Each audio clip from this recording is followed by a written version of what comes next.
Hello fight fans, so this is great news.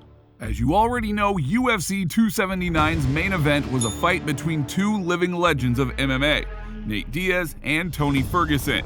If Khamzat Chimaev had not missed weight, then the Stoctonian gangster would have ended his contract fighting Borz, and Ferguson would have fought Lee Ginliang. But the matchmakers were able to make some last-minute changes and made an even better fight card, as fans had been wanting to see Diaz versus Ferguson for a long time. Diaz trained for a 5-round fight, but El-Kukuya only trained for 3 rounds, as he was supposed to fight Lee Ginliang. But nevertheless, Tony was a favorite on paper, despite the fact that he had lost his last 4 fights. As for Nate, he was defeated in 3 of his last 4 fights, but Diaz fought hard in all 4 of them. His past opponents include Conor McGregor, Jorge Masvidal, and the current UFC champ Leon Edwards. And Nate Diaz once again proved that he is a real master of the craft. The battle began fairly even, but Nate began to interrupt El-Kukuya's game plan by checking all of his leg kicks. Diaz constantly moved forward and hit with combinations. El-Kukuya had busted his leg open off of a check kick 1.5 minutes into the fight, and by the end of the first round, Nate was more aggressive and won due to greater activity. Now the second round was similar to the first. Ferguson again worked his kicks, and Diaz used his boxing.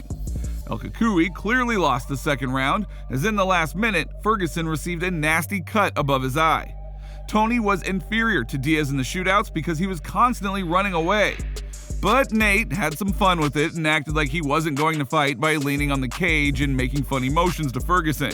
And Ferguson at one point even laid down in the cage. Although at the same time they did show a lot of mutual respect for one another.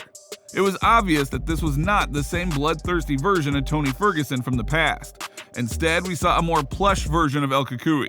In the 4th round, Tony was struggling. Diaz was waiting for this and caught him in a guillotine, forcing him to tap in the 4th round. Referee Mark Goddard intervened, ending the fight. Now it is worth noting that Tony Ferguson tapped from a choke for the first time in his career. Look at that! Sees the Gracie Jiu-Jitsu! Look, it's lost. Ferguson can't go find his hands now.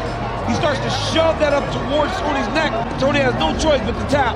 He's in the full guard, it's over. Look at that! And this was a great last fight for Diaz. After the fight in an interview with Joe Rogan, Diaz announced he was completing his career in the UFC to pursue other options and would be back later on to win UFC gold. Thus, for now, Nate Diaz has finished his career in the UFC on his own terms. And Tony showed that he finally might be done fighting, as he could not win a single round and now has lost his last 5 fights. I'm sorry to say this, but this is the end, Tony. During his post-fight interview, Diaz mentioned Conor McGregor, saying, "I want to temporarily leave the UFC and show all the fighters how to come to success in a different sport, how it should be, because Conor McGregor has no idea how it is done." I want to get out of the UFC for a minute and show all these UFC fighters how to take over and own up another sport, how you're supposed to do it. Because Conor McGregor didn't know how to do it, and none of these other fighters know how to do it. So I'm gonna go out there. I'm gonna take over another profession and become the best at that. Show everybody I'm the best at that, and then I'm gonna be right back here to get a UFC title, the best title in the world. McGregor replied to Diaz's comments on social media saying, "Aw, come on, bro, I'm absolutely stinking, and with so much quality. This has never been seen before what I'm doing, man. Please, you're nothing without me. Respect, please. I'd slap you around handy, and Tony easy. I'd have sawed Tony in half. 2 handball heads. Respect the king." What are your thoughts on this main event? Let us know in the comments below, and be sure to like and subscribe to the channel for more MMA news.